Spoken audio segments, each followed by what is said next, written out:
Ready to bridge the gap between your Phantom wallet holdings and cold, hard cash in your Payeer account? First things first, let's open up your Phantom wallet app on your mobile device or your browser extension on your computer. Make sure you've got your password or biometric authentication ready to go.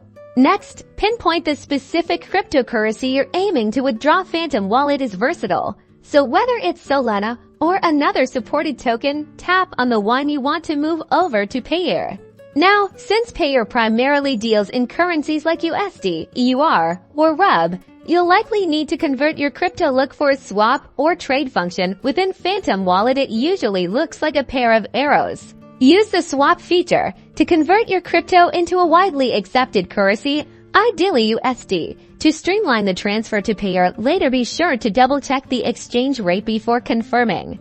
Alright, time to jump over to your Payeer wallet. Log into your Payeer account on your computer or mobile device. Make sure you have enabled 2FA for security.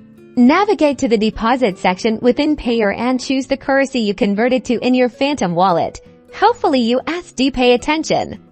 Here is the one step that differs from wallet to wallet.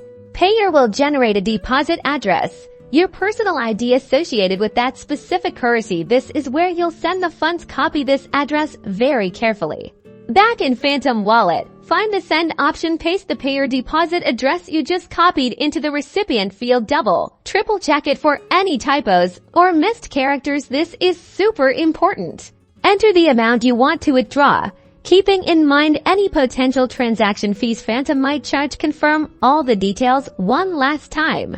Once you're absolutely sure everything's correct, hit send or confirm depending on the network. It might take a few minutes for the transaction to process. Keep an eye on your Payeer balance and boom, your funds have been successfully transferred from Phantom to Payeer. Let me know in the comments what other wallet tutorials you'd like to see.